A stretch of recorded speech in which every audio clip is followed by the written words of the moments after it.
இவங்க குடும்பத்துக்கு கொண்டாட்டம் கொண்டாட்டம். தங்கமயிலில் குவிந்ததடா வண்டாட்டம் ஆடி கொண்டாட்டம். தங்கமயில் ஜுவல்லரி. தங்கம் வாங்க தங்கமயிலுக்கு வாங்க. ஹாலிடேஸ்னாலே அது நம்ம GT Holidays தான். GT Holidays, South India's #1 travel brand. You know you are special when you're with GT Holidays. Adisia One World Kalapatti. Premium villa plots with world-class amenities. நம்ம கோயம்புத்தூர்ல அதிசயம் நடக்கும் நிச்சயமா. உலக தமிழர்கள் அனைவருக்கும் வணக்கம். இன்றைய சிறப்பு நேர்காணலில் நம்மோடு இருக்கக்கூடியவர் மூத்த பத்திரிகையாளர் திரு ரங்கராஜ் பாண்டே. வணக்கம் சார்.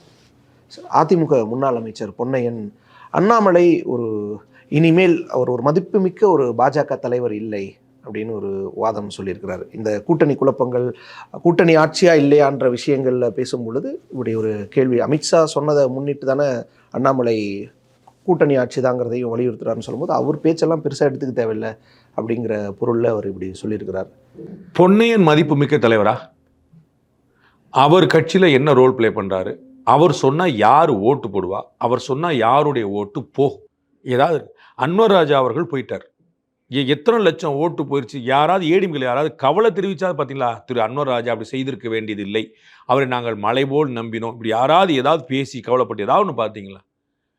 திரு CV சண்முகம், திரு OS மணியன், திரு RB உதயகுமார், இது மாதிரி ஆட்கள்லாம் திரு ஜெயக்குமார், இது மாதிரிலாம் தமிழ்நாடு முழுக்க இருக்கக்கூடிய தலைவர்கள்லாம் மக்கள் தலைவர்கள், கீழே கிரவுண்டில் கனெக்ட் வச்சுருக்காங்க. அவங்களுக்குன்னு வேலுமணி, தங்கமணி, இவங்கெல்லாம் கிரவுண்ட் கனெக்ட் வச்சுருக்க லீடர்ஸ். நிறைய பேர் சொல்லலை, நிறைய பேர். திரு KP முனுசாமிலாம் நான் டவுட் பண்ணுறேன். ஃபார் இன்ஃபர்மேஷன், மக்கள் தலைவரா அப்படிங்கிறல, அதாவது ஓட்டர் ஜென்ரேட் பண்ணது. இங்கே VIP தலைவரானா நான் அதெல்லாம் எனக்கு குறையே இல்லை, எனக்கு அதில் ஒன்றும் பிரச்சனை. நான் சொல்கிறது கிரவுண்டில் whether they can build out, அவங்களுக்குன்னு ஒரு செல்வாக்கு. நீங்கள் கட்சி செல்வாக்கு ஒன்று, அவங்களுக்குன்னு ஒரு செல்வாக்கு, அது மாதிரி பார்க்க. இப்போ நம்ம அண்ணாமலை ஏன் பேசுகிறோம்? கட்சிக்கு ஒரு செல்வாக்கு இருக்குது, அவருக்கு ஒரு செல்வாக்கு. ஜெயலலிதா அவர்கள் ஏடிஎம்கே தான் ஜெயலலிதா, ஆனால் ஜெயலலிதாக்குன்னு ஒரு செல்வாக்கு இருக்குது. இது மாதிரியான ஒரு தனிப்பட்ட செல்வாக்கு இருக்குல்ல, சின்னதோ பெருசோ.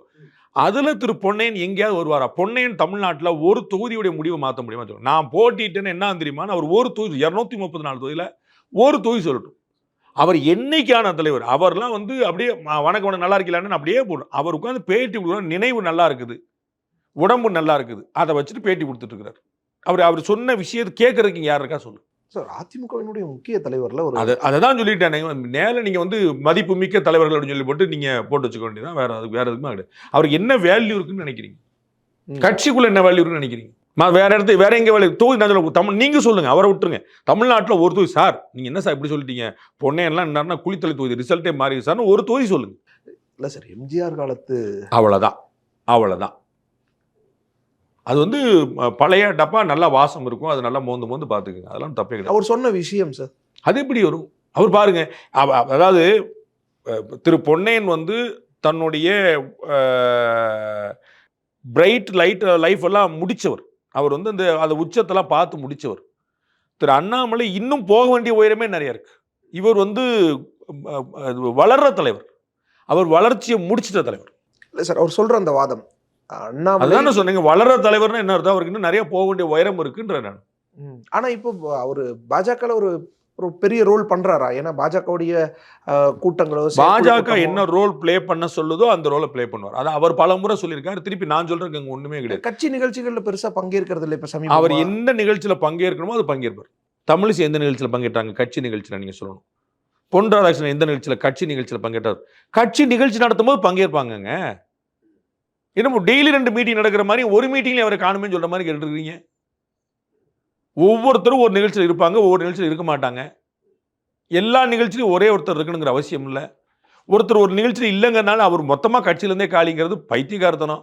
நாங்க புறந்தள்ளிட்டோம் அப்படின்றாரு அண்ணாமலை.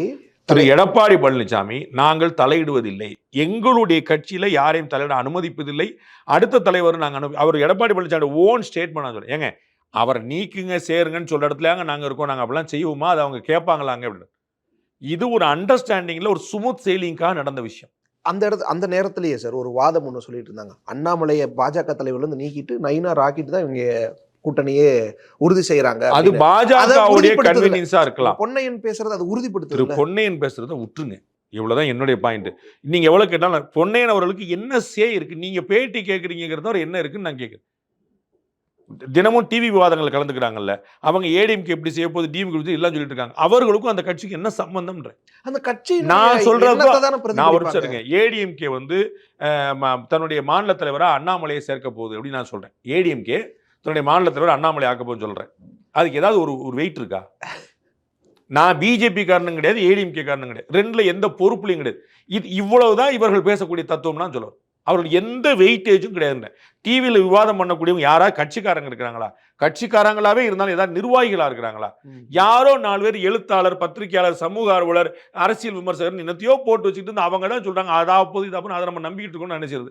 அதே இடத்துல தான் திரு பொன்னையனே இருக்கிறார். அதே இடத்துல இதாங்க என்னுடைய ஒப்பீனியன். நீங்க ஏங்க வருத்தப்படுறீங்க? உங்களுக்கு சொல்ற பொன்னையன் அவர்கள் தமிழ்நாடு முழுக்க ஒரு சூறாவளி சுற்றுப்பயணம் போட்டும், இல்ல ஒரு பிரச்சாரம் போட்டும், இல்ல அவர் யார் கேட்கிறா யார் கூப்புறான்னு சொல்லுங்க, இல்ல அவர் எந்த ஊர்ல ஓட்ட மாத்துவார்னு சொல்லுங்க. கோயம்புத்தூர்ல தான் இந்த எடப்பாடி பழனிசாமியினுடைய பயணம் தொடர்ந்து. மேட்டுப்பாளையத்துல அப்போ நயினார் போயிருந்தாரு, வானதி சீனிவாசன் போயிருந்தாரு, இப்படி நிறைய பேர் அங்க பாஜகவினுடைய முக்கிய தலைவர்களும் போயிருந்தாரு. ஆனா அண்ணாமலையை நம்ம பார்க்கலையே. வந்து கிட்டத்தட்ட ஒரு 50 தொகுதியை கடந்துட்டாரு எதிர்கட்சி தலைவர். இன்னமும் நீங்க மேட்டுப்பாளையத்துல இவர் கலந்துக்கலாங்கிறதா வச்சிருந்தீங்க. கலந்துக்கலையே பாஜக தலைவர்கள் மற்றவர்கள் இல்ல. அவர் ரொம்ப தெளிவா திரு அண்ணாமலையே சொல்றார், எங்களுடைய கட்சியுடைய மாநில தலைவர் கலந்து கொண்டார். அந்த பகுதியுடைய சட்டமன்ற உறுப்பினர் வானதி சீனிவாசன் கலந்துட்டாங்க. அகில இந்திய பிரதிநிதியாக திரு ஜே.பி. நட்டாவுடைய பிரதிநிதியாக கலந்துட்டாங்க. வேற யாருங்க கலந்துக்கணும்? சரி, அந்த இடத்துல ஏங்க தமிழிசை கலந்துக்கல, அந்த இடத்துல ஏங்க பொன்னார் கலந்துக்கல, அந்த இடத்துல ஏங்க ஹெச்ஆர் கலந்துக்கல, ஹெச்ராஜா கலந்துக்கல? இதெல்லாம் உங்களுக்கு ஏன் நியூஸ் ஆகல? ஏன்னா யார் எங்க கலந்து ஏரியா போகும்போது ஒருவேளை கலந்துக்கலாம்ல. அப்படி அவசியம் இல்லைங்க. அவரே சொல்றாருல, 10 பேட்ல சொல்லிட்டாரு திரு எடப்பாடி பழனிசாமி, பிஜேபி தொண்டர்கள் எங்களுக்காக பிரச்சாரம் பண்றாங்கன்றார். கொடி முடிச்சு எங்களுக்கு முன்னாடி நீங்க போட்டோ பார்க்கலையான்னு கேட்கிறார். நீங்க வந்து ஏதோ ஆசைப்பட்டிருந்தீங்கன்னா எனக்கு வந்து ரிப்பீட்டடா பதில் சொல்றது கொஞ்சம் சங்கடமா இருக்கு. எடப்பாடி பழனிசாமி சார், இப்போ இந்த விஷயம்ங்கிறது அண்ணாமலையும் கூட்டணி ஆட்சின்னு அமித்ஷா சொன்னதையே வழிமொழிஞ்சு பேசுனதுனால பொன்னையன் இப்படி சொல்றாரு. இப்படி எடப்பாடி பழனிசாமியே அமித்ஷா பேசுனது வந்து அவங்க தொண்டர்களை ஏதோ உற்சாகப்படுத்துறதுக்கு தான் சொல்றாங்க. அதுதான் நான் 100 முறை சொல்லியிருக்கேன். ஒவ்வொரு கட்சியும் அவர்கள் ஆட்சியை பிடிக்கிறதுக்கு, அவர்கள் கட்சியை வளர்க்கறதுக்கு தான் குரல் கொடுப்பாங்க. அப்படிதான் டாக்டர் கிருஷ்ணசாமி சொல்றாரு ஆட்சியில பங்குன்னு. தனியா போட்டுட்டு 234 வாங்கிக்க வேண்டியதானே? யார் வேணாம்னா அவர் யார் தடுத்தா? அவரே முதலமைச்சர் ஆக வேண்டியது. எதுக்கு ஆட்சியில் பங்கு கேட்டுட்டு இருக்கீங்க? முதலமைச்சர் ஆயிருங்க. திரு ஜான் பாண்டியன் முதலமைச்சர், திரு இவர் டாக்டர் கிருஷ்ணசாமி முதலமைச்சர், அன்புமணி ராமதாஸ் முதலமைச்சர், அக்கா பிரேமலதா முதலமைச்சர் ஆயிட்டு யார் வேண்டான்றா? ஆளாளுக்கு ஒன்று சொன்னாங்கன்னா அது எலெக்ஷன் ரிசல்ட் வந்தா தாங்க தெரியும். ஆட்சியில் முதல்ல ஆட்சிக்கு வர்றீங்களான்னு பார்க்கணும், அப்புறம் ஆட்சிக்கு பங்கான்னு கேட்கணும். அப்போ எல்லாரும் தொண்டர்களை உற்சாகப்படுத்துறதுலாம் நீங்க வந்து டீகோட் பண்ணி அர்த்தம் கேட்டுட்டு இருந்தீங்கன்னா என்ன சொல்ல முடியும்? தொண்டர்களை உற்சாகப்படுத்ததான். இதே ஜெயலலிதா இருக்கும்போது இப்படி சொல்லிட முடியுமா அப்படின்ற ஒரு கேள்வி எழுப்புறாங்க. ஜெயலலிதா இருக்கும்போது இப்படி கூட்டணி வச்சாங்கன்னா சொல்லுவாங்களா இருக்கும்? ஜெயலலிதா வச்சும்போது கூட்டணி வச்சாங்க, அந்த கூட்டணிக்கு ஏற்ற மாதிரி அவங்க சொன்னாங்க. ஒரு கூட்டில் அவங்க ஏறி போயிருக்காங்க, ஒரு கூட்டில் அவங்க இறங்கி வந்திருக்காங்க. எல்லாமே தான் பண்ணியிருக்காங்க. ஸோ இது ஆனால் சச்சரவாக தானே சார் இருந்துட்டு இருக்கு. இது உங்களுக்கெல்லாம் பொழுது போகாமல் சச்சரவாதம். உங்களுக்குலாம் திமுக பற்றி பேசுறதுக்கு வந்து மனசுல என்ன துணிவு கிடையாது. அடி வயிற்றுல பீதியை கலக்கும் உங்களுக்கு திமுக வேற. சும்மா நாத்துக்கு பொன்னேன்னு சொன்னாரு, அண்ணாமலை சொன்னாரு, மேட்டுப்பாளையத்தில் வந்து அவர் மூக்கொண்டு ஒன்னாரு, இவர் இதே உங்களுக்கு வேலை. உங்களுக்கு வேற வேலையே கிடையாது. உங்களுக்கு வேற உங்களோட தலைப்பு கிடையாது, உங்களோட கண்டென்ட் கிடையாது, தைரியம் கிடையாது. இன்னைக்கு திமுக அந்த திருவள்ளூர்ல ஒரு பையன் அரெஸ்ட் ஆயிருக்கான். எந்த ஊருக்காரன்? அவன் பேர் என்ன? ஏதாவது சொல்றீங்களா? மோர் தென் 24 hours வச்சிருக்கீங்க கஸ்டடியில். நாளைக்கு வந்து அவன் வெளியில் விட்டு போறக்கா? 24 hours ஆச்சு அரெஸ்ட் பண்ணி. ஆனால் நீங்கள் இது பண்ணல, ரிமாண்ட் பண்ணலான்னு காட்டுறக்கா?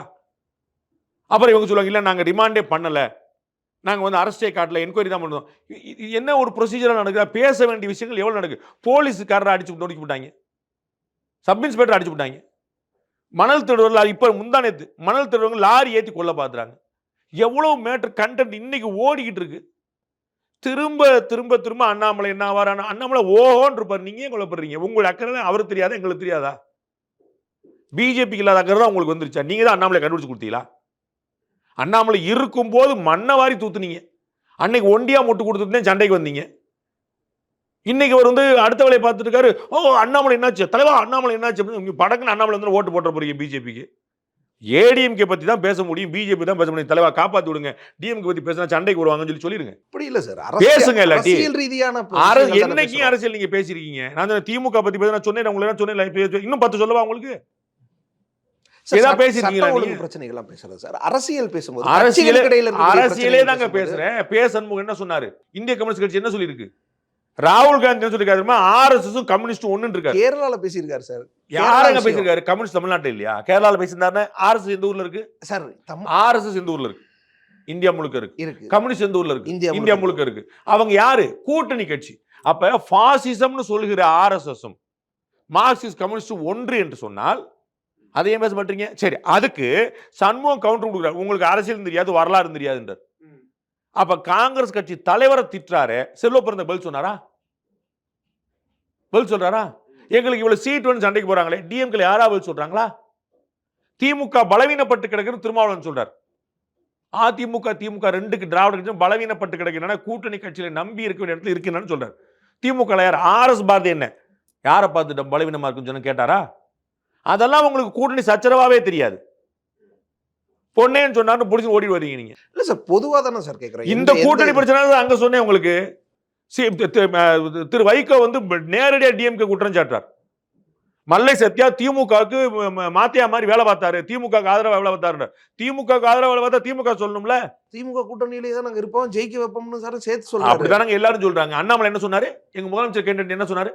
எடப்பாடி பழனிசாமி சேர்த்து சொல்றாரு. சிக்கல் அதுதானே சார். இங்க வாங்க, எங்களுக்கு மரியாதை கிடைக்கல, எங்களுக்கு அதிக சீட் வேணும், ஆர்எஸ்எஸ் கம்யூனிஸ்ட் ஒண்ணு, கம்யூனிஸ்டுக்கு காங்கிரஸ் தலைவருக்கு ஒண்ணுமே தெரியல, திமுக எங்களை பிளக்க எவ்வளவு பாக்குது, இவ்வளவு சொல்லிட்டு நாங்க திமுக கூட்டணியில் இருப்போம்ன்றாங்க. அவங்க உங்களுக்கு நல்லவளா தெரியுறாங்க. கூட்டணி ஆட்சி வேணும்னு சொல்லிட்டு முதலமைச்சர் வேட்பாளர் எடப்பாடி பழனிசாமி, அது உங்களுக்கு சிக்கலா தெரியும். ஏன்னா சார் அவங்க அப்படி எல்லாம் பேசிக்கிட்டே 19, 21, 24 ஒன்னா இருந்தாங்க கண்ணு முன்னாடி. 19, 21, 24 இது யாருமே இதை பேசல. திரு விஜய் அவர்கள் வந்த பிறகு பாஜக திமுக கூட்டணி அமைஞ்ச பிறகுதான் இந்த பேச்சே வருது. திமுக கூட்டணி இன்னைக்கு பழகு பேச்சு வந்துச்சு, 19, 21 வந்துச்சா, 24 வந்துச்சா, இன்னைத்தானே வருது. அதையும் பேச மாட்டீங்க. இவங்க 24 சண்டை போட்டவங்க சேர்ந்திருக்க சொல்லிட்டு இருக்கீங்க. 24 வரைக்கும் ஒற்றுமையா இருந்தவங்க சண்டை போடுறாங்களே, அதையும் சொல்ல மாட்டேன்றீங்க. அப்பயும் சில சச்சரவுகள்லாம் வந்துச்சு. ஒரு சச்சரவும் கிடையாது, பிரச்சனைன்னு ஒரு சச்சரவும் கிடையாது. நிறைய விஷயங்களுக்கு முரண்பட்டாங்க சார். அப்ப சொல்லுங்க, திமுக முரண்படுதுன்னு முரண்பட்டாங்க சொல்லுங்க. 12 மணி நேரம் ஒற்றுமை இல்லைன்னு, திமுக கூட்டணியில ஒற்றுமை இல்லைன்னு சொல்லுங்க. யாருமே ஒரே ஒத்த கருத்தோட ஒத்த கொள்கையோட எல்லாம் இல்ல சார். சொல்லுங்க சார், திமுக கூட்டணியில ஒற்றுமை இல்லன்னு சொல்லுங்க. எங்கேயும் எந்த கூட்டணியிலுமே ஒற்றுமை இல்ல. அப்புறம் திமுக ஏன் கூட்டணியில பேசுறீங்க? ஒற்றுமை இல்ல. அதை எங்க பேச மாட்டீங்க? அப்புறம் ஒரு நோக்கத்துக்காக ஒண்ணா இருக்காங்க. அதே நோக்கம் தான். திரு எடப்பாடி பழனிசாமி 100 முறை சொல்லிட்டார், திரு அண்ணாமலை சொல்லிட்டார், திரு நயினார் சொல்லிட்டார், திரு அமித்ஷா சொல்லிட்டார், திமுக ஆட்சியை வீழ்த்த வேண்டும். ஒரே நோக்கம் தான். அந்த நோக்கத்துக்கு கூட்டணிக்கு அழைக்கிறாரு. இன்னும் கூட கட்சிகள் வரணும்னு எடப்பாடி பழனிசாமி. ஆனா யாரும் வரமாட்டாங்க. உங்கள்ட்ட சொல்லிட்டு யாரும் வரமாட்டாங்க. வரும்போது நீங்க பாத்து வெளிப்படையாவே மறுக்கிறாங்கல்ல சார். உடனடியா நாம் தமிழர் கட்சி மறுக்குது, சீமான் மறுக்கிறார், விஜய் தரப்புல இருந்து மறுக்கிறாங்க. சீமான் வந்து 10 பதில் சொல்லிட்டாரு. விஜய் தரப்புல இருந்து ஏடிஎம்கே கூட்டணி வரமாட்டேன்னு யார் சொன்னா சொல்லுங்க, ஒரு ஸ்டேட்மெண்ட் காட்டுங்க. அருண் ஐயார் சொன்னார்ல. நான் விஜய் சொன்னாரான்னு பேசுங்க. நான் பொன்னையன் சொன்னாரு, நான் பதில் என்ன சொன்னேன்? யார் சொல்லணும்னு ஒரு கணக்கு இருக்கு சார். அவரு பொதுச் செயலாளர் லிஸ்ட்ல, அவர் பொதுச் செயலாளர் தலைவராகவே இருந்தாலும் ஒருத்தர் தான் சொல்ல முடியும். அதுக்கப்புறம் 100 பேர் சொன்னாலும் கணக்குல வராது. ஒருத்தர் தான் சொல்லணும். ஏடிஎம்கே கூட அலைன்ஸ் கிடையாதுன்னு அவர் சொல்லட்டும். ஸோ ஏடிஎம்கே கூட அலைன்ஸ் கிடையாதுன்றது அவங்க சொல்லிட்டதா, உறுதியாயிட்டதா சொல்றாங்க. அப்படி கிடையாதோ? எதுவுமே திமுகவும் அதிமுகவும் காங்கிரஸும் பிஜேபியும் 2026 கூட்டணி வைக்காது. அது 2026, அதுவும் 2026 மற்ற எல்லாரோடையும் கூட்டணி வைப்பாங்க. விஜய் இன்னும் ஆப்ஷன் ஓபன் சார். முதலமைச்சர் வேட்பாளர்ன்ட்டாங்க. சொல்ல வேண்டியதானே, முதலமைச்சர்னே சொல்ல வேண்டியதானே, ஏங்க வேட்பாளர் சொல்லிட்டு இருக்கீங்க? இன்னும் உறுதி அதிமுக கூட்டணி ஆப்ஷன்லாம் முடிஞ்சு போகலையா சார்? கூட்டணி ஆப்ஷன் முடியல. எல்லாமே 25 டிசம்பர்ல இல்லாட்டி 26 ஜனவரில தான் முடியும். பிரேமலதா விஜயகாந்த் அதை சொல்றாங்க. எல்லாரும் அதாங்க, எல்லாரும் அதான், எல்லாரும் தே ஆர் ஆல் வெயிட்டிங். யாருக்கு? திமுக கூட்டணி உடையதான் பார்க்கணும்ல.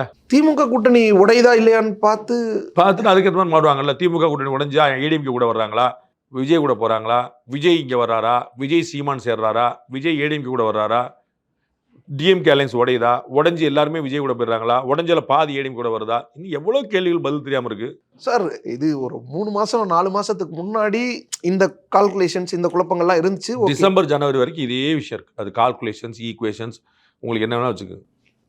எல்லாரும் உறுதி செஞ்சிடலையா சார்? யாருமே உறுதி செய்யல. வைகோ வந்து டிஎம் அலைன்ஸ்ல இருப்பாரா இல்லையா நீங்க சொல்லுங்க. இன்னைக்கு ஒரு ஸ்டேட்மெண்ட் சொல்லுங்க. அவரே சொல்றாருல்ல. சொல்லுங்க, நீங்க ஒரு சொல்லுங்க, நான் உங்களை கேட்கிறேன். பாண்டே வந்து தேவேந்திரன் பேட்டி, வைகோ வந்து டிஎம் அலைன்ஸ்ல இருப்பாரா மாட்டார் 2026 சட்டமன்றத்தில் சொல்லுங்க ஒரு வார்த்தை. உங்களுடைய ஸ்டேட் நான் பதிவு பண்ணி இதை நான் கேட்பேன், நான் ரெக்கார்ட் பண்ணி போடுவேன். சொல்லுங்க உங்க இருப்பதாக தான் அவர் உறுதியாக சொல்கிறார். இதை சொல்ல முடியல, இவ்வளவுதான் பாயிண்ட்.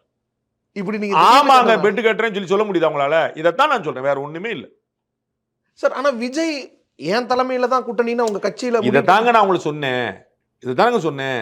மதிமுக எப்படியோ அப்படிதான் எல்லா கட்சியுமே அவங்களுக்கு அமையிற ஆஃபர் பத்தி இன்னும் தொகுதி உடன்பாடு இருக்கு, இன்னும் எந்த தொகுதின்னு இருக்கு, யாருக்கு சீட்டுன்னு இருக்கு, இருங்க உங்களுக்கு எவ்வளவு இருக்குன்னு பாருங்க. கச்சேரிக்கு தலைப்பாரு நீங்க தான் தலைப்பெல்லாம் விளையாடிட்டு இருக்கீங்க. ஏன்னா நீங்க வந்து ஒரே தலைப்பு இருக்கு, என்ன 18 தலைப்பு கையில. இப்பயே பேட்டி சொல்லு. சீமான் அதே மாதிரி வேட்பாளரே அறிவிச்சிட்டாரு சார். அவர் இன்னும் அதுல என்னங்க கெட்டு போச்சு? இப்ப வேட்பாளர் அறிவிச்சா என்ன, கட்டுத்தொகை கட்டல சார், அதெல்லாம் டிசம்பர்ல முடிவெடுப்பாங்க. நான் அவர் அலையன்ஸ் வருவார்லாம் சொல்லலைங்க. முடிவு 2025-26 ஜனவரியில தான் சொல்றேன். இவ்வளவுதான். அதுல வந்து வேற எதுவுமே நான் சொல்ல. யார் அலையன்ஸ்லாம் போவாரா நான் சொல்ல. எல்லா வாய்ப்புகளும் இருக்குன்னு சொல்லுவார். எதுவுமே முடிவாகலன்னு சொல்லுவார்.